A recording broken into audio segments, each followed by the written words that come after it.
क्या आप जानते हैं कि स्टॉक मार्केट के प्रोफेशनल ट्रेडर किस तरह की 7 प्रैक्टिसेस के माध्यम से प्रोफेशनल ट्रेडर बनते हैं? अगर नहीं तो आप सही वीडियो को देख रहे हैं। इस वीडियो में हम जानेंगे प्रोफेशनल ट्रेडर की 7 ऐसी प्रैक्टिसेस जिसे वो इंप्लीमेंट करते हैं। स्वागत है आपका हमारे वेडनेसडे वंडर की इस सीरीज में, जहां पर प्रोफेशनल ट्रेडर की हम जानेंगे 7 प्रैक्टिसेस को। नमस्कार, मेरा नाम है जगदीश भगत और पिछले 7 साल से मैं ट्रेडिंग करता हूं। 3 साल से ट्रेडर्स और इन्वेस्टर्स को कोचिंग करता हूं और हमारे लिंक्डइन, हमारे यूट्यूब और हमारे वेबिनार्स के माध्यम से 10,000 से ज्यादा ट्रेडर्स को उनकी ट्रेडिंग जर्नी को बेहतरीन बनाने में हमने मदद की है। और ये वीडियो भी उसी सीरीज का एक पार्ट है जहां पर हम प्रोफेशनल ट्रेडर की 7 प्रैक्टिसेस को जानेंगे। सबसे पहली प्रैक्टिस, वो ये जानते हैं कि नॉलेज जो है वो पोटेंशियल पावर है, लेकिन अगर मैं उसको इंप्लीमेंट करता हूं तो वो एक्चुअल पावर में कन्वर्ट होता है। आपके बुक शेल्फ में जितनी भी बुक्स है वो पोटेंशियल पावर है। अगर आप उसको पढ़ेंगे और इंप्लीमेंट करेंगे तो वो पावर में तब्दील होगी। ठीक इसी प्रकार प्रोफेशनल ट्रेडर किसी स्ट्रैटेजी को सीखते हैं, नॉलेज को हासिल करते हैं और छोटी शुरुआत करके उसको इंप्लीमेंट करके फिर उसको बड़ा अंजाम देने का प्रयास करते हैं और उसमें कामयाब होते हैं। तो पहली प्रैक्टिस वो क्या करते हैं, वो इम्प्लीमेंटर होते हैं। वो बहुत अच्छे तरीके से चीजों को अमल में लाते हैं।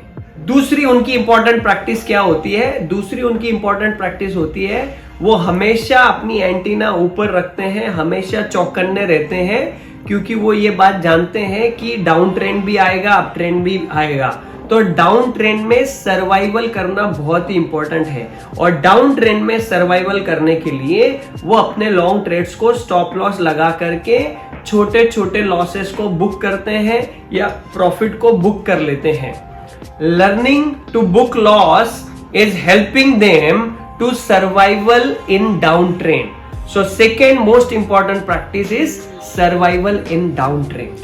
तीसरी प्रैक्टिस जानने से पहले मैं आपको चीता का उदाहरण देना चाहता हूं। अगर आप चीता को देखेंगे तो वो हर हिरन के पीछे भाग भाग के सारे दिन अपनी एनर्जी वेस्ट नहीं करता है। चीता नजर गड़ाए रखता है कि कौन सी हिरन को पकड़ना है, कितनी तेजी से भागना पड़ेगा, कितनी दूरी है, लेफ्ट साइड से भागूंगा, राइट साइड से भागूंगा, मुझे कितनी भूख है, कौन सी हिरन को पकड़ना चाहिए, और फिर वो उसके बाद अपने शिकार के पीछे दौड़ता है। ठीक इसी प्रकार एक प्रोफेशनल ट्रेडर की ये प्रैक्टिस होती है कि वो रडार पे रखता है कौन कौन से ऐसे स्टॉक्स हैं जिस स्ट्रैटेजी को उसने सीखा है, उस स्ट्रैटेजी के हिसाब से कहां पर एंट्री पॉइंट बन रहा है, उसके लिए वो धैर्यता बरतता है और फिर उस तरीके का प्रॉपर सेटअप आने के बाद ही ट्रेड लेता है, जैसे चीता करता है। ये प्रोफेशनल ट्रेडर की एक बहुत ही बढ़िया प्रैक्टिस होती है। चौथी प्रैक्टिस वो ये करते हैं कि how to deal with losses. अभी देखिए, profit and loss is the part of the game. हर ट्रेडर का नुकसान होता है। अभी उस नुकसान को वो लेते कैसे हैं, आप लेते कैसे हैं, ये बहुत ही इंपॉर्टेंट होता है।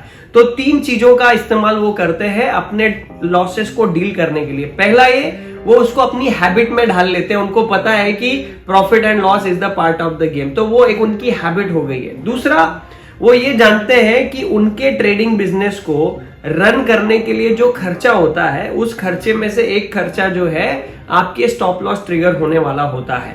तो वो इसको बिजनेस की तरह मानते हैं और बिजनेस को चलाने का जो खर्चा है, क्योंकि स्टाफ नहीं है, रेंटल नहीं है, फैक्ट्री नहीं है, आपको कोई तरीके का मैन्युफैक्चरिंग नहीं करना है, लेबर नहीं है, स्टाफ नहीं है, लेकिन खर्चा तो हर बिजनेस में लागू होता है। तो वो स्टॉप लॉसेस को, ब्रोकिंग को एक बिजनेस को रन करने का खर्चा मानते हैं, जिसकी वजह से वो लॉसेस के साथ अच्छे से डील कर पाते हैं। और तीसरा, सबसे इंपॉर्टेंट, उन्हें ये अंदर जाने से पहले पता होता है कि बाहर निकलने की उनकी रणनीति क्या है। Suppose if things go wrong, they have created their exit plan before entry, that is why they are able to deal their losses।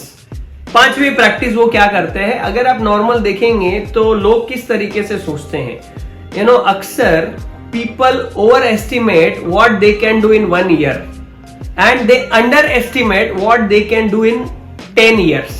तो प्रोफेशनल ट्रेडर जो है वो लंबी अवधि का गेम खेलते हैं। वो छोटा नहीं सोचते, वो ये सोचते हैं कि मैं 10 साल में क्या क्या कर सकता हूं, कैसे कंपाउंड कर सकता हूं। बड़ा नजरिया, बड़े विजन को रख करके वो ट्रेडिंग को करते हैं। वो सीजनल ट्रेडर नहीं है कि बीच बीच में आए, थोड़ा काम किया और निकल गए, नुकसान किया, प्रॉफिट किया। वो प्रोफेशनल इसीलिए है क्योंकि वो प्रोफेशन मानते हैं जिसको ज्यादा समय तक किया जाना होता है ताकि वो वेल्दी बन सके, फाइनेंशियली फ्री बन सके। So please do not under estimate yourself what you can do in next 10 years। Chhathi practice, वो ये बात बहुत अच्छे से जानते हैं कि या तो स्टॉक मार्केट में थ्रिल और एक्साइटमेंट मिलेगा या तो वहां पर पैसा मिलेगा। अभी जो लोग थ्रिल और एक्साइटमेंट के लिए ट्रेडिंग करते हैं, आप देखेंगे वो बहुत एक्साइटेड होते हैं, थ्रिल होते हैं, लेकिन डीमैट अकाउंट में कुछ ज्यादा पैसे नहीं होते। लेकिन आप देखेंगे जो सक्सेसफुल ट्रेडर है, जो प्रोफेशनल ट्रेडर है, वो एक बोरिंग स्ट्रैटेजी का इस्तेमाल करते हैं, बोरिंग एनालिसिस से बहुत बोर हो गए हैं, बोरिंग चीजें करने से उनको मनी मिलती है। तो उनकी प्रैक्टिस में ये भली बात वो जानते हैं कि मुझे ये बोरिंग चीज की प्रैक्टिस करनी है जिसकी वजह से मुझे पैसा चाहिए, पैसा मिलेगा। वो थ्रिल और एक्साइटमेंट के चक्कर में नहीं पड़ते हैं। एवरेज ट्रेडर एक्साइटमेंट और थ्रिल के चक्कर में पड़ते हैं। सातवीं, एक ये प्रैक्टिस मैंने बहुत गौर की है, काफी सारे प्रोफेशनल ट्रेडर से बातें की है, उनकी हरकतों को देखा है, सुना है, उनके साथ बैठ के ट्रेड किया है। तो मैंने क्या गौर किया कि कई सारे ट्रेडर्स जो प्रोफेशनल हैं, वो जब ट्रेड करते हैं, उन्होंने सारा सेटअप अपनी उनकी स्ट्रैटेजी के हिसाब से सारे सेटअप को चेक किया, टिक मार्क। मान लीजिए वो 5 चीजों को टिक मार्क करते हैं, लेकिन 5 में से जो 5वीं चीज है उस पे उनको कॉन्फिडेंस नहीं आ रहा है या थोड़ा सा कंफ्यूजन क्रिएट हो गया। सो मैंने ये गौर किया, if they have 0.0000001% confusion, they leave that trade. वो उस ट्रेड को लेते नहीं है, छोड़ देते हैं, क्योंकि वो जानते हैं इतने हजारों स्टॉक है, किसी ना किसी में वो अपॉर्चुनिटी मिलेगी जो उनको ढूंढनी होती है। तो जब भी वो कंफ्यूज होते हैं, वो ये निर्णय लेते हैं कि इस ट्रेड को नहीं लेना है, दूसरा ट्रेड अपने लिए तैयार है। दोस्तों, अगर आपको ये वीडियो पसंद आया तो इसको लाइक करें, सब्सक्राइब करें और नीचे कमेंट में मुझे जरूर बताएं। और इसी तरीके के वीडियो देखने के लिए हमारे चैनल से जुड़े रहे। मिलते हैं अगली वेडनेसडे वंडर की सीरीज में। Thank you.